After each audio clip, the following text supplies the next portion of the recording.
For 3 years, Ray Thompson had worked at Jefferson Elementary, watching his 7-year-old daughter Emma from a distance, unable to speak to her or let her know he was there. A bitter custody battle had cost him everything: his rights as a father, his home, and his relationship with the little girl who meant more to him than life itself. Now he cleaned the school she attended, finding comfort in being close to her even if she didn't know it. But when he found her homework assignment about her family, his heart shattered and healed at the same time. The afternoon sun filtered through the classroom windows as Ray Thompson pushed his janitor's cart down the empty hallway of Jefferson Elementary. At 35, he had been working as the school's head custodian for 3 years, a job that paid barely enough to cover his studio apartment and basic expenses, but offered something more valuable than money: the chance to be near his daughter Emma, even if she could never know who he really was. Ray had once been a different man, living a different life. 3 years ago, he'd been Ray Thompson, the insurance adjuster, married to Sarah, and living in a suburban house with a 2-car garage and a swing set in the backyard. Emma had been 4 then, a bright, curious little girl who called him Daddy and fell asleep on his chest while he read her bedtime stories. The divorce had been devastating, but the custody battle that followed had been apocalyptic. Sarah's lawyer had painted Ray as an unstable alcoholic who posed a danger to his child. The evidence was circumstantial but damning. Ray had struggled with drinking during the stress of his failing marriage, had been arrested once for public intoxication, and had lost his insurance job due to attendance problems caused by his depression and alcohol use. The family court judge had been unforgiving.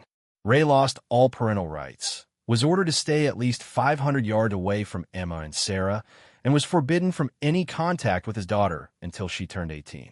Sarah had quickly remarried her co-worker David Martinez, and they'd moved across town to start fresh as a new family.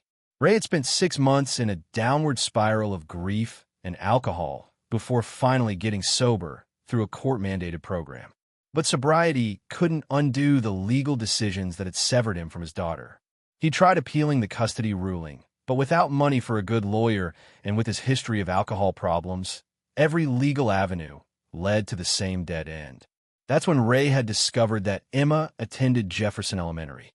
Through careful research, he'd learned Sarah's new address and Emma's school assignment. The knowledge had sparked a desperate plan. If he couldn't be Emma's father legally, perhaps he could at least be present in her world in some small way. The janitor position at Jefferson Elementary had been posted online, and Ray had applied immediately. His background check showed the arrest and the divorce, but nothing that would disqualify him from working around children.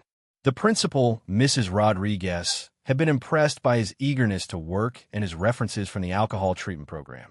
"We need someone reliable who takes pride in maintaining a clean, safe environment for our students," she'd said during the interview. "That's exactly what I want to provide," Ray had replied, and he'd meant it completely. For 3 years, Ray had been the invisible guardian of Jefferson Elementary. He arrived at 6 a.m. to unlock classrooms and prepare the building for the day. He mopped floors, emptied trash, cleaned bathrooms, and maintained the playground equipment. But most importantly, he got to see Emma every day. She was 7 now, in Mrs. Patterson's 2nd grade class, and she had grown into a confident, happy child who seemed to have adjusted well to her new family situation. Ray watched her from a distance, play on the playground during recess, walking down hallways with her classmates, getting picked up by Sarah and David at the end of each day. Emma had inherited Ray's dark hair and Sarah's bright smile.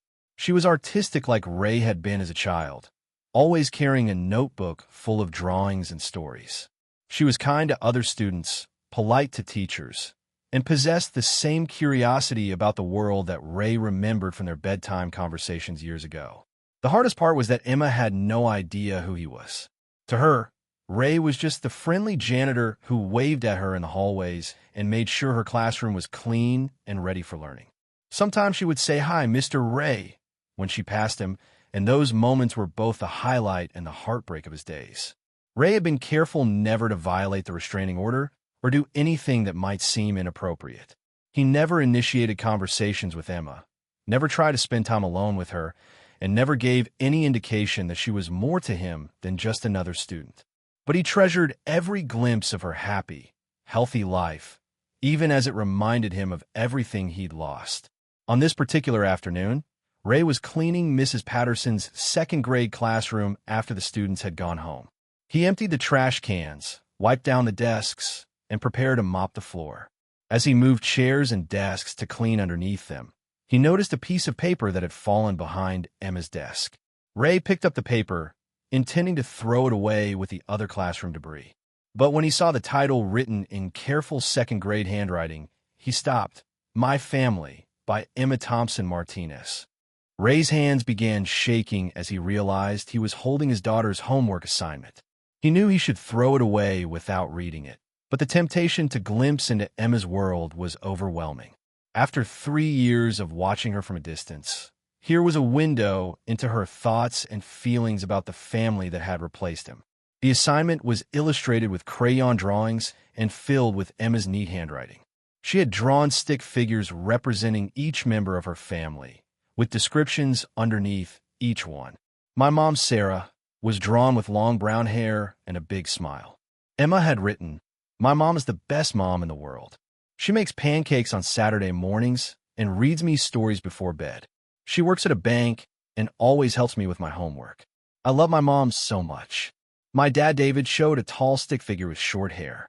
My dad, David, is really nice and funny. He married my mom when I was little, and he loves me like his own daughter. He teaches me how to ride my bike and takes me to the park. He says I'm his special girl. Ray's throat constricted as he read about the man who had taken his place in Emma's life. David Martinez seemed to be a good stepfather, giving Emma the stability and love that Ray had lost the right to provide. Part of him was grateful that Emma was happy and well cared for, but it also highlighted the depth of what his mistakes had cost him. The next drawing showed a small stick figure with pigtails. My little sister Sophia was described as my baby sister who is 2 years old. She follows me everywhere and tries to copy everything I do. Sometimes she's annoying, but I love her anyway. She has curly hair like Dad David. Ray hadn't known that Sarah and David had another child together. Emma had a little sister who would grow up knowing David as her biological father, while Emma's real father remained a stranger to both of them. But it was the last drawing that broke Ray's heart completely. At the bottom of the page, Emma had drawn a stick figure holding a mop and wearing what looked like a work uniform. The description read, Mr. Ray the janitor. He's not in my family, but he feels like family because he takes care of our whole school. He always smiles at me in the hallway and says hi. He works really hard to keep everything clean so we can learn good. I think he must be lonely because he doesn't have kids at our school, but he's always nice to everyone. I wish I could make him cookies or something to say thank you for taking such good care of us. Ray sat down hard in one of the small plastic chairs, the paper trembling in his hands as tears streamed down his face. His daughter had included him in her family assignment, not as her father, but as someone important enough to matter in her world. She had noticed his work, appreciated his efforts, and even expressed concern for his well-being.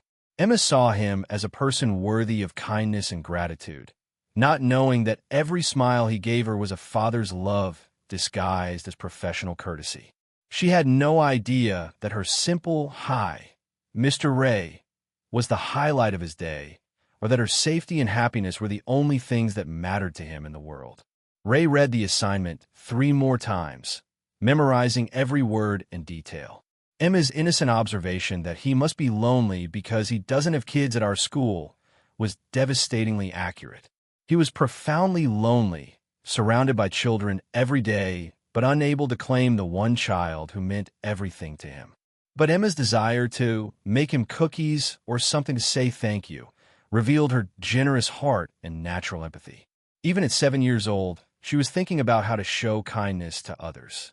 Ray recognized this trait. It was something he'd tried to teach her during their brief years together, before his failures as a husband and father had cost him the right to guide her development. As Ray sat in the empty classroom, he was overwhelmed by conflicting emotions. Pride in the wonderful person Emma was becoming, despite growing up without him. Gratitude that she was happy and well cared for by Sarah and David. Heartbreak that he could only love her from a distance. And a deep, aching regret for the choices that had led to this moment. Ray carefully folded the homework assignment and put it in his pocket. He knew he should have thrown it away, but he couldn't bring himself to discard this glimpse into his daughter's heart.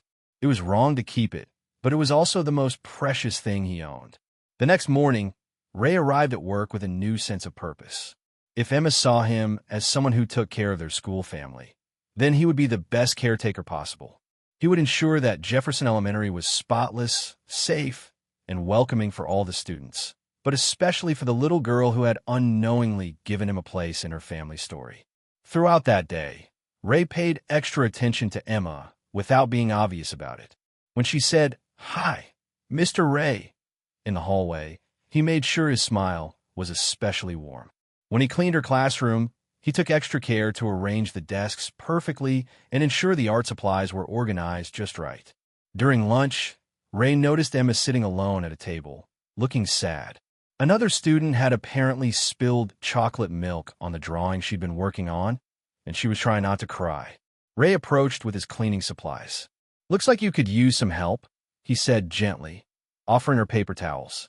"It's ruined," Emma said, her voice small and disappointed.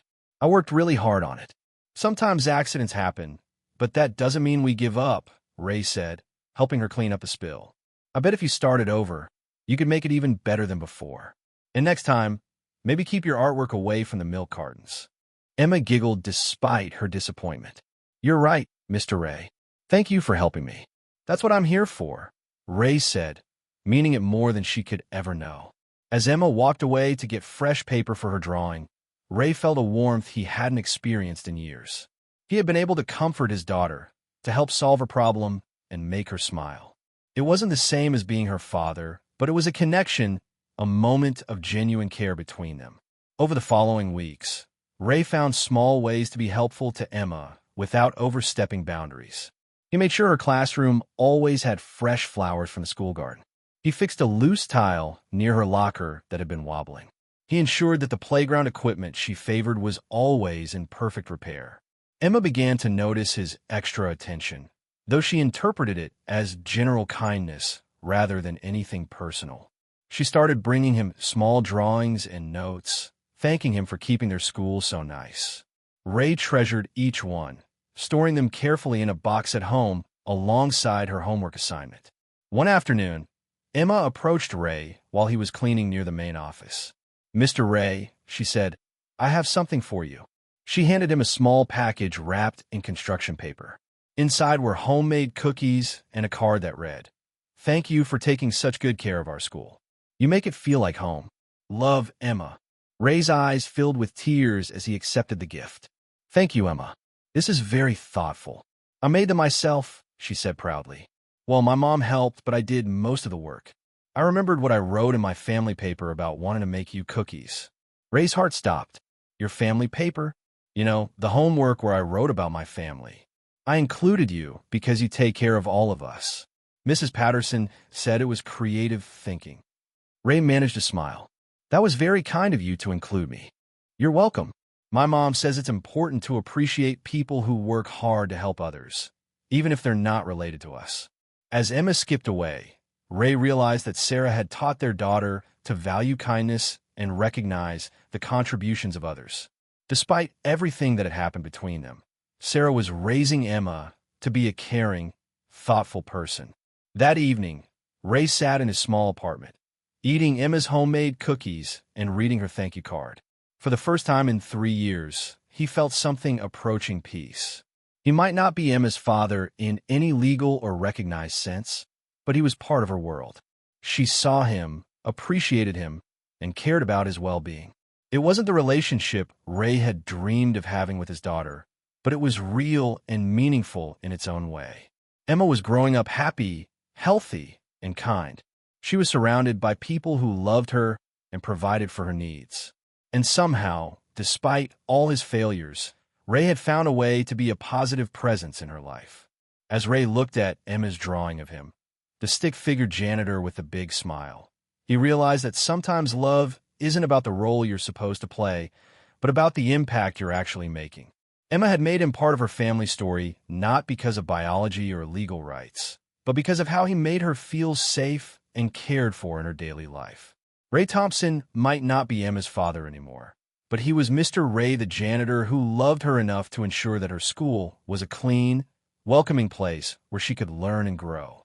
And for a father who had lost everything, that was enough to make life worth living.